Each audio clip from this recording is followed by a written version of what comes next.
જય હિન્દ વિદ્યાર્થી મિત્રો, welcome back to our YouTube channel. હું આશા રાખું છું કે તમે બધા મજામાં હશો. મારું નામ છે યુવરાજ ને તમારું સ્વાગત છે તમારી યુટ્યુબ ચેનલ યુવરાજ એજ્યુકેશન પર. તો વિદ્યાર્થી મિત્રો, આજે હું તમને શીખવાનો છું ધોરણ 12 વિષય આંકડાશાસ્ત્રનો પહેલો ચેપ્ટર એટલે કે સૂચકાંકનો એક આઈએમપી દાખલો. જે દાખલો હું તમને સરળતાથી અને પૂરેપૂરી સમજૂતીપૂર્વક શીખવાડવાનો છું. તો તમે તે દાખલો શીખવા માટે મારી સાથે બને રહો આ વિડીયોમાં છેલ્લે સુધી, જેથી તમે તે દાખલો સરળતાથી શીખી શકો. તો ચાલો દાખલાની શરૂઆત કરીએ.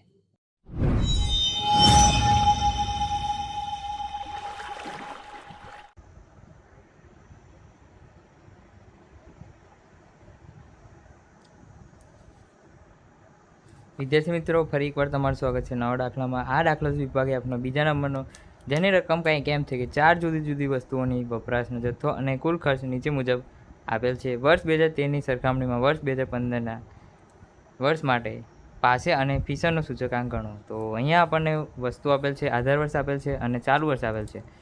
તો કુલ ખર્ચ આપેલ છે એટલે આપણે ભાવ શોધવા માટે અહીં આગળ વપરાશ આપેલ છે એટલે ભાવ શોધવા માટે કુલ ખર્ચ ભાગ્યા વપરાશનો જથ્થો, તે સૂત્રનો ઉપયોગ કરવો પડશે. તો અહીંયા આપણને આપેલ છે જથ્થો એટલે ક્વોન્ટિટી, અહીંયા આગળ Q0 અને અહીંયા આગળ ક્વોન્ટિટી 2015 એટલે Q1. એટલે હવે P0 અને P1 શોધવાનો છે પ્રાઇસ.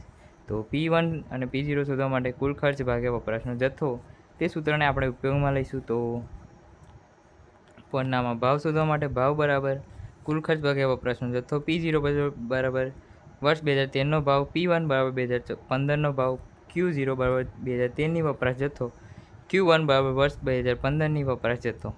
સૌપ્રથમ વસ્તુ છે આપણી પાસે એ, જેની ક્વોન્ટિટી આપણને આપેલ છે 60 કિલોગ્રામ અને P0 શોધવા માટે કુલ ખર્ચ આપણને આપેલ છે 360 ભાગ્યા 60 બરાબર 6. આપણને P0 એટલે પ્રાઇસ એટલે ભાવ મળી જશે. અહીંયા Q1 આપણને આપેલ છે 25 ગ્રામ. તો અહીંયા કુલ ખર્ચ આપણને આપેલ છે 375 ભાગ્યા 25 બરાબર આપણને મળી જશે અહીંયા 15. તો સૌપ્રથમ આપણે P1 Q0 શોધીશું. તો P1 અહીંયા આપેલ છે અને Q0 અહીંયા આપેલ છે 60 ગુણ્યા 15. તો 15 છંગ 90 એટલે 900. ત્યારબાદ P0 Q0 એટલે 36 એટલે 360. ત્યારબાદ P1 Q1 એટલે P1 Q1 25 ગુણ્યા 15 બરાબર 375. ત્યારબાદ આપેલ છે આપણને P0 Q1 એટલે P0 અને Q1 એટલે 25 છંગ 150. ત્યારબાદ આ વસ્તુ આપેલ છે બી, જેમાં આપણને Q0 આપેલ છે 10 લીટર માટે જે કુલ ખર્ચ આપેલ છે 160 ભાગ્યા 10 બરાબર આપણને 16 મળી જશે. ત્યારબાદ 2015માં ક્વોન્ટિટી આપેલ છે 20 લીટર અને જે કુલ ખર્ચ છે આપેલ છે 416. તો 416 ભાગ્યા 20 બરાબર આપણને મળી જશે 20.8. તો સૌપ્રથમ P1 Q0, તો P1 Q0 એટલે 20.8 ગુણ્યા 10 બરાબર 208. ત્યારબાદ આપણને P0 Q0 આપેલ છે. તો P0 Q0 તો 16 ગુણ્યા 10, 16 160. ત્યારબાદ આપેલ છે P1 Q1, તો P1 Q1 તો 20.8 ગુણ્યા 20 બરાબર 416. ત્યારબાદ આપણને આપેલ છે P0 Q1 એટલે P0 Q1 એટલે 16 ગુણ્યા 20, 16 32, 320. ત્યારબાદ વસ્તુ સી છે આપણી પાસે, તો તેની ક્વોન્ટિટી આપણને આપેલ છે 15 કિલોગ્રામ. ત્યારબાદ કુલ ખર્ચ છે 480 ભાગ્યા 15 બરાબર આપણને મળી જશે અહીંયા 32. અને અહીંયા ક્વોન્ટિટી આપેલી છે 6 કિલોગ્રામ. તો અહીંયા કુલ ખર્ચ આપેલ છે 613.2 ભાગ્યા 6 બરાબર આપણને મળી જશે અહીંયા 102.2. તો સૌપ્રથમ P1 Q0 શોધીશું આપણે. તો સૌપ્રથમ P1 Q0, તો P1 Q0 એટલે 102.2 ગુણ્યા 15 બરાબર 480. ત્યારબાદ આપણને આપેલ છે P0 Q0, તો P0 Q0 32 ગુણ્યા 15 બરાબર અહીંયા 480 નહીં, અહીંયા આવશે P1Q0 એટલે P1 ને Q0 એટલે 102.2 ગુણ્યા 15 બરાબર 1533. અહીંયા P0Q0 બરાબર આવશે 480 અને અહીંયા P1Q1 આવશે એટલે P1Q1 102.2 ગુણ્યા 6 બરાબર 613.2 અને અહીંયા આવશે P0Q1 એટલે 32 છંગ 192. ત્યારબાદ આપણે પાસે વસ્તુ છે ડી. તો ડીમાં 2013ની ક્વોન્ટિટી આપેલ છે 3 કિલોગ્રામ. ત્યારબાદ અહીંયા કુલ ખર્ચ 336 ભાગ્યા 3 બરાબર આપણને મળી જશે 112. અહીંયા આપેલ છે 2.5 કિલોગ્રામ ક્વોન્ટિટી. તો અહીંયા કુલ ખર્ચ આપેલ છે 400 ભાગ્યા 2.5 બરાબર 160 મળી જશે આપણને. તો હવે P1Q0 એટલે 114 વર્ષ 46 48 480.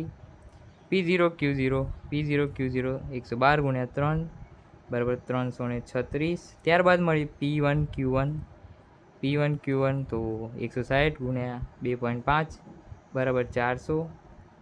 ત્યારબાદ P0Q1 એટલે P0Q1 તો 112 ગુણ્યા 2.5 બરાબર 280.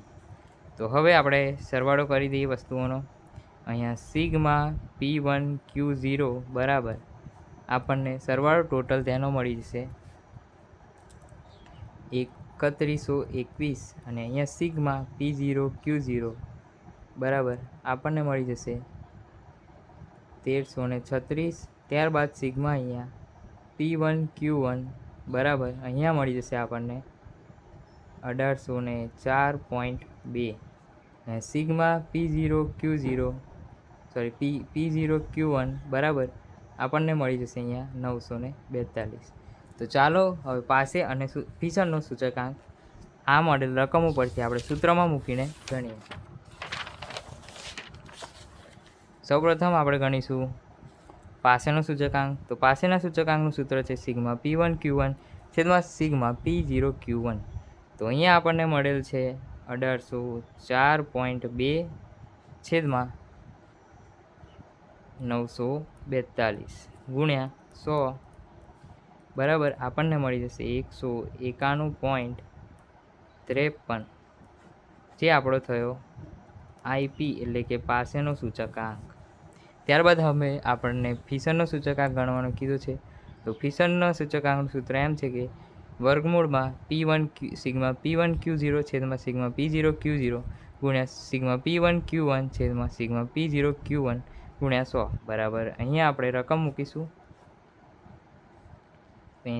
સિગ્મા 3121 P1Q0 અને છેદમાં 1336 સિગ્મા P0Q0 ગુણ્યા અહીંયા સિગ્મા P1Q1 બરાબર 1804.2 છેદમાં સિગ્મા P0Q1 બરાબર 942 ગુણ્યા 100.